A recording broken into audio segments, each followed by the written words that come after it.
네, 여러분 반갑습니다. 이번 시간 제가 여러분들과 함께 학습해 볼 내용은 유형자산에 대한 감가상각 방법 중에서 생산량 비례법과 연수학계법에 대한 내용입니다. 저희 기본적인 전산회계 1급이나 전산세무 2급의 자격시험에 생산량 비례법이나 연수학계법이 출제 빈도가 그렇게 높지는 않습니다. 그래서 출제 빈도가 높지 않다 보니 대부분 학습을 하지 않고 시험장에 가는 경우가 많아서 간단하게라도 정리를 한번 해달라라는 부탁하는 의미로 학습 진행을 한번 해보도록 할 텐데, 감가상각 방법에 대한 생산량 비례법이나 연수학계법은 실무 문제로 출제가 되지는 않고요. 대부분 이론 문제로만 출제가 되고 있습니다. 자, 준비되셨다면 출발해 보도록 하시죠. 감가상각 방법을 얘기를 하기 전에 의례적인 유형자산의 정의부터 먼저 살펴본다라고 한다면, 유형자산은 비유동자산이고 영업활동에 장기간에 사용을 하게 되는 것을 말하죠. 미래의 경제적 효익이 있는 유형의 자산을 유형자산이라고 하고, 유형이 형태가 없는 건 무형자산이라는 표현을 씁니다. 자, 이런 유형자산은 감가상각이라는 걸 하게 되는데요. 우리가 두 가지 용어, 유형자산에 대한 감가라는 용어도 아셔야 되고 감가상각이라는 용어도 당연히 아셔야 되죠. 일반적인 유형자산은 장기간에 걸쳐 사용을 한다라고 했는데, 그 사용함에 따라 가치가 점차 감소하게 된다. 이와 같이 유형자산에 대한 가치가 감소하는 것을 무엇이라고 하고요? 감가라고 하고, 이걸 장부에 반영시켜서 자산의 가치를 줄여주는 절차를 감가상각이라고 합니다. 일반적으로 우리 유형자산은 감가는 자동적으로 되고요. 이걸 장부에 반영을 하냐 하지 않느냐에 따라서 감가상각을 했느냐 하지 않았느냐로 나뉘어집니다. 그러면 유형자산의 가치가 감소한다고 했는데, 과연 유형자산이 어떤 형태로 가치가 감소하며 과연 얼마가 감소하는지가 문제가 될 수 있는 거죠. 자, 유형자산의 종류 중에 첫 번째 참고하실 내용은, 모든 유형자산을 다 감가상각을 하는 것은 아니라 토지와 뭐는요, 건설 중인 자산은 감가상각을 하지 않습니다. 건설 중인 자산은 건물이 완공되고 나면 건물로 대체하는데, 건물로 대체되고 난 이후부터 감가상각을 진행하게 되겠죠. 실질적으로 우리가 유형자산에 대한 감가상각 방법은 크게 5가지로 얘기를 할 수 있습니다. 정액법, 청률법, 생산량 비례법, 연수학계법, 이중체감법이 있는데, 보통 저희가 시험 준비를 함에 있어서 정액법이나 정률법에 대해서는 너무 많은 양의 학습을 한다, 이미 학습이 다 되어 있다라고 가정을 하고, 이번 시간 저희는 생산량 비례법과 연수학계법에 대해서 학습을 해보고자 합니다.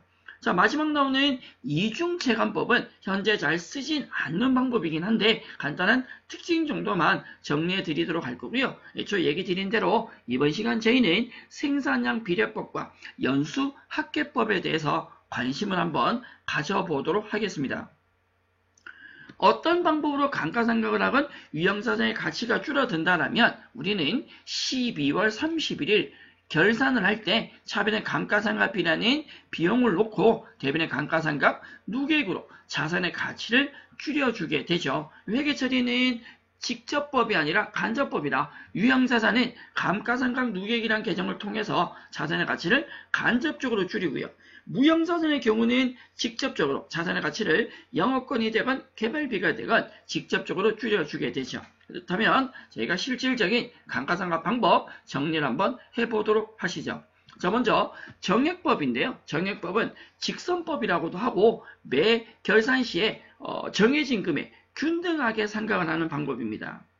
기본적으로 계산 방법은 간단할 수 있지만, 매 기간 동일 비용을 수익에 대응시키기 때문에 수익과 비용에 대한 적절한 대응, 통상적으로 우리가 수익 비용에 대한 대응이라는 건 돈을 많이 벌면 비용도 많이 쓰게 된다라는 건데, 이 조건에선 차이가 조금 난다라는 거죠.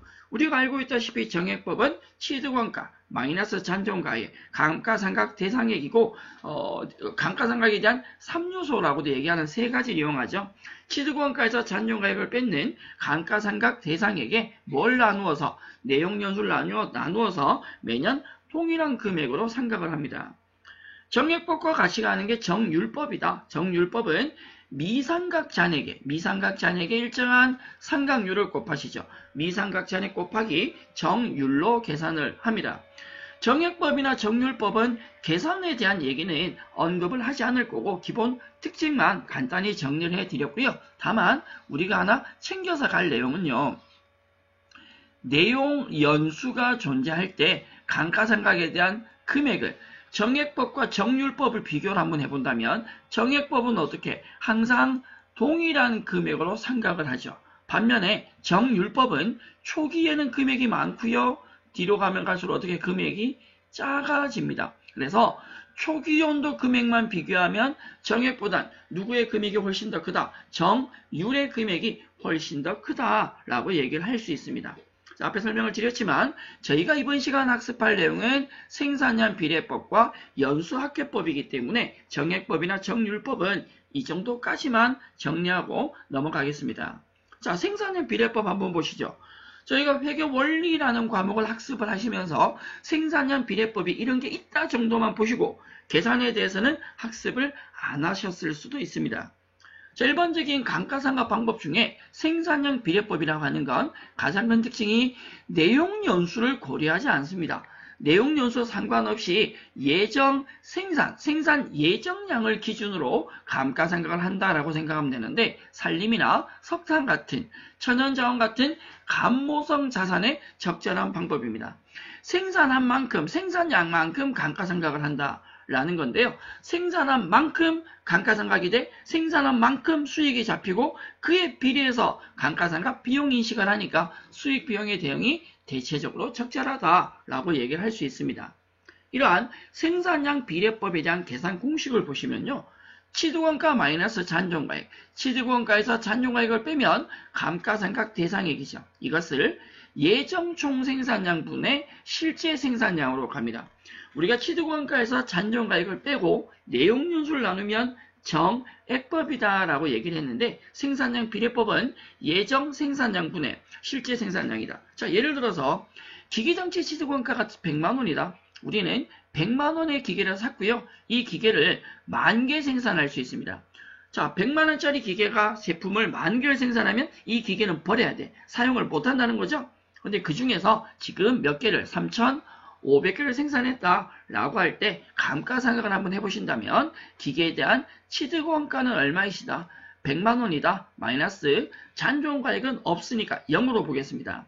100만원에 대해서 감가상각을 할 건데 여기다 곱하기 예정 총생산량이 몇 개라고요? 10,000개예요. 그 중에 몇 개를 생산했다? 3,500개를. 자, 100만원을 들여서 10,000개를 생산할 수 있다면 100만원에 이 10,000개를 나누면 한 개에 대한 금액이 나옵니다. 하나 생산할 때마다 어느 정도 금액이 상각이 될 거냐. 자, 그 기준에서 우리는 몇 개를 생산했어요? 3,500개를 생산했다. 그럼 여기서 계산된 금액만큼 감가상각이 이루어지는 거죠.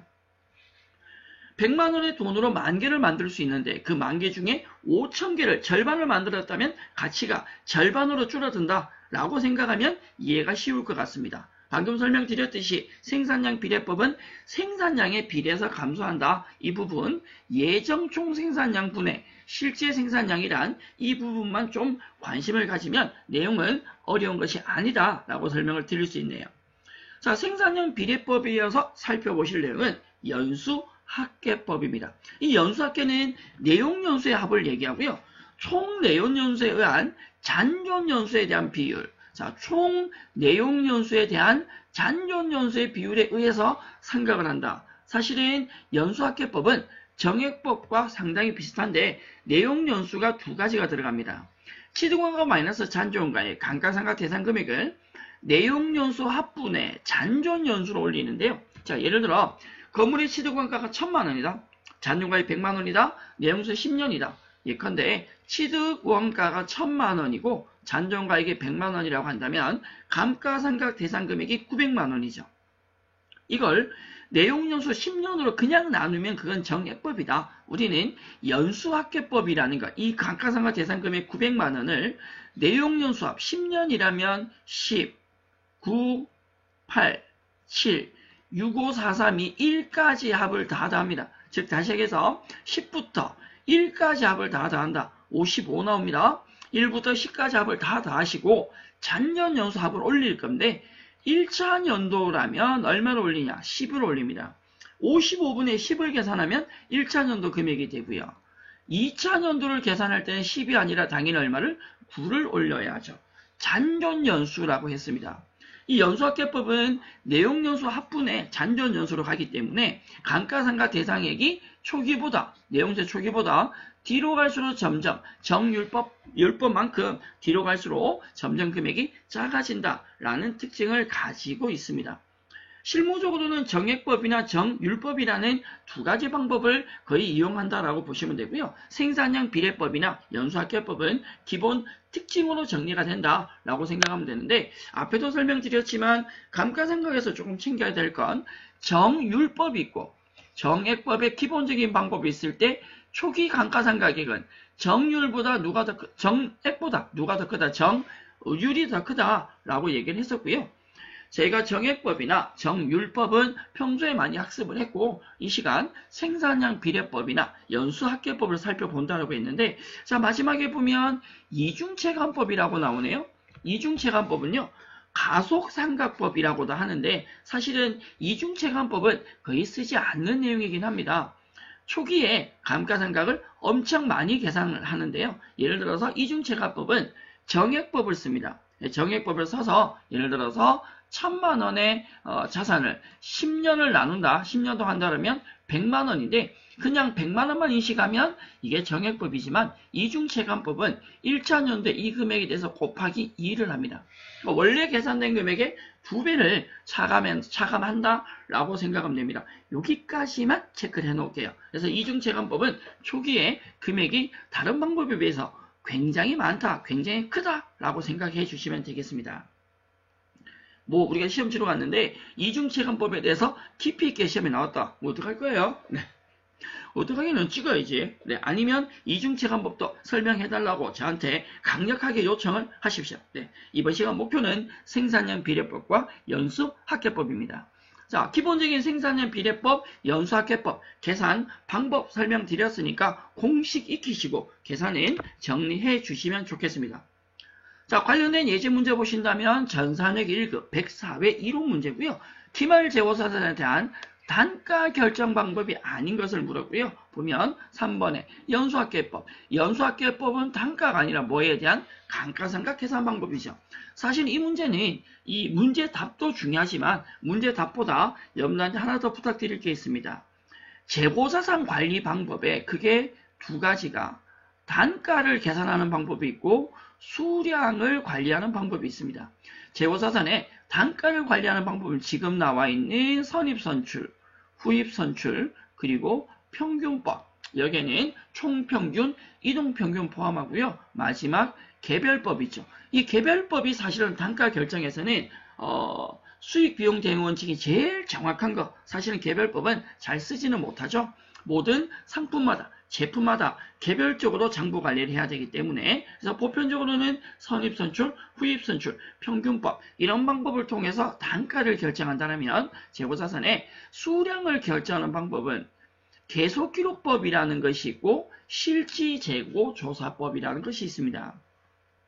계속기록법은 장부에 계속 적어주는 것, 실지재고조사법은 장부 기록하지 않고 있다가 창고에 가서 직접 확인하는 건데 이 수량을 관리하는 방법은 향후에 기회가 되신다면 감모손실 아니면 앞쪽에서 감모손실 학습하셨다면 감모손실과 연결되는 내용으로 나옵니다.